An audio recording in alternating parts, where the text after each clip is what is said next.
العاشرة تماما بتوقيت العاصمة أسمرة. إلى حضراتكم نشرة الأخبار مستهلة إياها بالعناوين. السفير عيسى أحمد يسلم أوراق اعتماده لرئيس مجلس السيادة السوداني. بدء حملة التنمية الصيفية الطلابية في جنوب البحر الأحمر. أنشطة حماية التربة والمياه في جندع. قادة دول الناتو يبدون قلقهم حيال طموحات الصين المعلنة. أستراليا تعلن التوصل إلى اتفاق تجاري مع بريطانيا. وسلالة كورونا الهندية تضاعف دخول المرضى المستشفيات. ومن العناوين إلى التفاصيل، أهلا بكم. سلم سفير إريتريا المعين في السودان السيد عيسى أحمد عيسى أوراق اعتماده لرئيس مجلس السيادة السوداني الفريق أو الركن عبد الفتاح البرهان سفيرا لإريتريا لدى السودان. وقدم السفير عيسى في اللقاء تحيات الرئيس إسياس أفورقي وأكد على العمل لتوطيد وتطوير العلاقات بين البلدين. وكان السفير عيسى أحمد عيسى قد سلم نسخة من أوراق اعتماده لوزيرة الخارجية السودانية الدكتور مريم الصادق المهدي في شهر أبريل الماضي.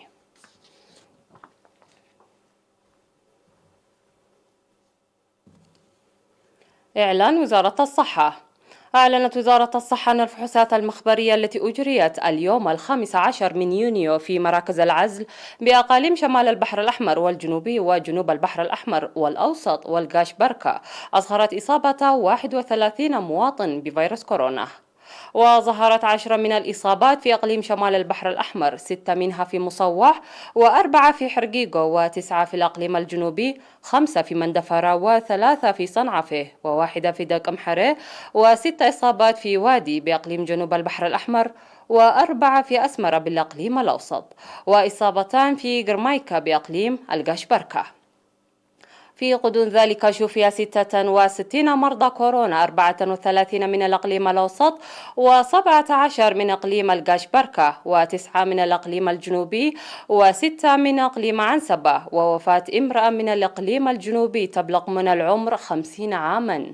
وبهذا بلغ عدد المصابين بفيروس كورونا في البلاد حتى الآن 5012، شفي منهم 4486 وتوفي 17 مريض كورونا، فيما لا يزال 509 مرضى يتلقون العلاج في المستشفيات. وزارة الصحة 15 من يونيو 2021.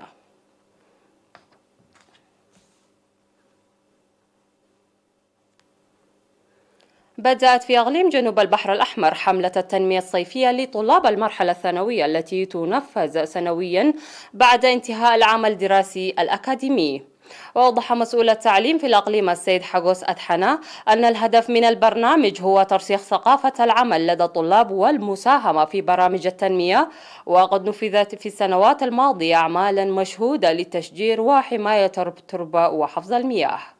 وذكر أن حملة التنمية الصيفية الطلابية تبدأ مسبقا في الأقليم مآخذا في الاعتبار مناخ الأقليم، مشيدا باهتمام الطلاب والمعلمين ورعاة الطلاب لإنجاز العمل في الوقت المحدد.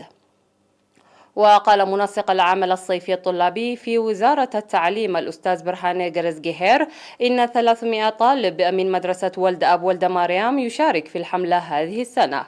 ويشمل العمل التشجير في المدارس والمواقع المحددة سلفا ورعاية الأشجار المقروصة سابقا. وعلما أن دعم وزارة الزراعة والشركاء الآخرين بالأدوات والدعم المهني سيكون له دور هام في إنجاح الحملة التي بدأت في 7 من يونيو وتستمر لشهر. يقوم سكان 17 ضاحية في مديرية جندع بأنشطة حماية التربة وحفظ المياه عامة وبناء وصيانة المدرجات والحواجز المائية خاصة. وتجري الأنشطة بنفير واسع لصيانة طريق في شيمرارات أرت إنبات كالا الترابي وبناء المدرجات في 4 ضواحي بمدينة جندع ودنغولو ودماس وعجشومة. أوضح خبير الزراعة في المديرية المهندس كاساتي جبرتنسائي إعداد الحفر للتشجير في ضواحي محبار ونفاسيت ولعيتن صيانة الحواجز المائية في ضاحيتي شبح ومتكل الأبيت. وتضمن العمل إزالة أكثر من 40 ألف من أشجار المسكيت تمر موسى في بلدة كحتيلاي، وإعداد 80 من الحفر لإقامة أعمدة الكهرباء.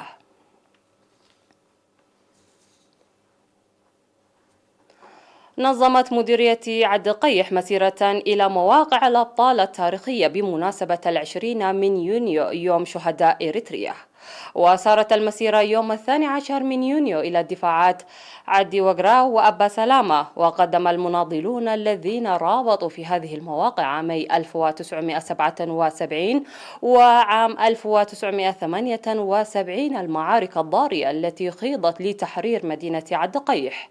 وأوصى أكثر من 150 من شباب عد قيح وطلاب كلية التجارة والعلوم الاجتماعية المشاركون في المسيرة مواصلة برامج التوريث هذا للمواقع التاريخية، مؤكدين استعدادهم الدائم لتنفيذ أمانة الشهداء.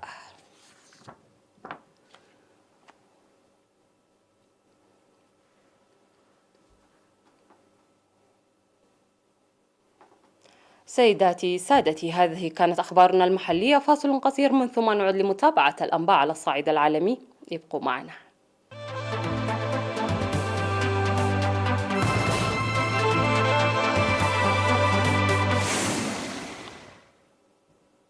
أهلا بكم. أعرب قادة دول حلف شمال الأطلسي خلال قمتهم السنوية في بروكسل عن قلقهم حيال طموحات الصين المعلنة والتهديد المتنامي الذي يشكله تعزيز روسيا لترساناتها العسكرية. كذلك أبدوا قلقهم حيال تعزيز ترسانة روسيا العسكرية وانشطتها الاستفزازية، وخصوصا في جوار حدود حلف شمال الأطلسي.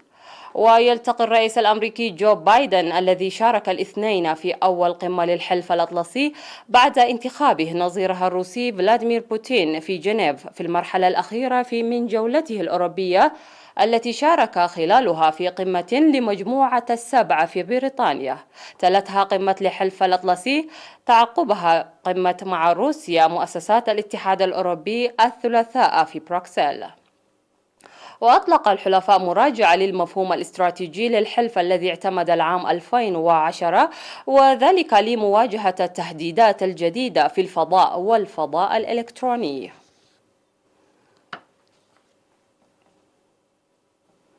أعلن وزير التجارة الأسترالي دان تيهان توصل بلاده وبريطانيا إلى اتفاق تجاري، وذلك بعد أن أسفرت المحادثات بين رئيسي وزراء البلدين عن تسوية القضايا العالقة.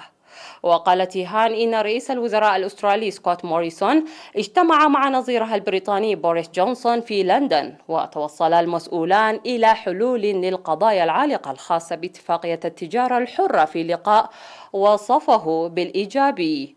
ورغم أن التفاصيل لم تظهر بعد، فإن التقديرات الرسمية تقول إن الاتفاقية قد تضيف 500 مليون جنيه استرليني إلى الناتج الاقتصادي البريطاني على المدى الطويل. يشار إلى أن بريطانيا قد وضعت إبرام صفقة تجارية مع أستراليا أولية لاستراتيجيتها بعد خروج المملكة المتحدة من الاتحاد الأوروبي، حيث تسعى إلى بناء علاقة تجارية ودبلوماسية أقوى في منطقة المحيطين الهندي والهادي، إلى أن المفاوضات قد استمرت لعدة أشهر. أظهرت دراسة اسكتلندية أن سلالة دلتا من فيروس كورونا تزيد مخاطر دخول المرضى للمستشفيات إلى مثليها بالمقارنة مع السلالة السابقة السائدة في بريطانيا، لكن جرعتين من اللقاح تشكلان حماية قوية ضدها.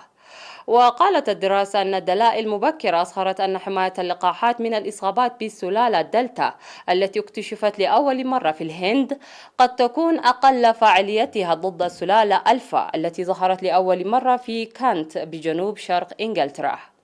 وشملت الدراسة التي نشرت في رسالة بحثية لدورية لانست الطبية 19543 حالة إصابة و377 حالة تلقت العلاج في مستشفى من بين سكان اسكتلندا البالغ عددهم 5.4 مليون نسمة، و7723 حالة إصابة و134 حالة تلقت العلاج في مستشفى، كلها من حالات إصابة بالسلالة دلتا. وقال كريس روبرتسون أستاذ الصحة العامة وعلوم الأوبئة إن سلالة دلتا بعد التعديل على أساس السن والأمراض المصاحبة زادت معدل دخول المستشفيات إلى مثليه تقريبا، لكن اللقاحات ما زالت قادرة على تقليل المخاطر.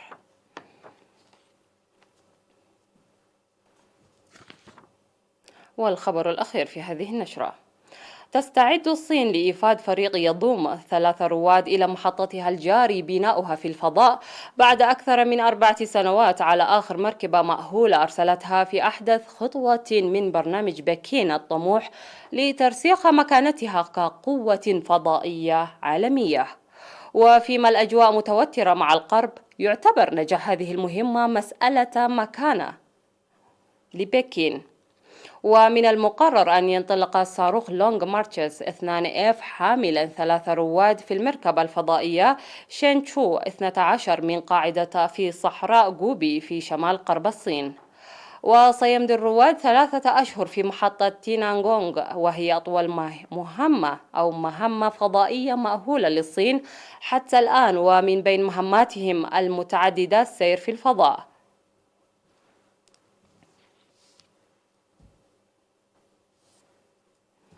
مشاهدينا، قبل أن أختم النشرة إليكم أهم ما جاء فيها.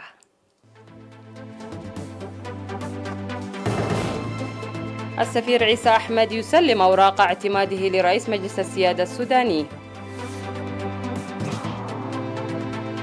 بدأ حملة التنمية الصيفية الطلابية في جنوب البحر الأحمر.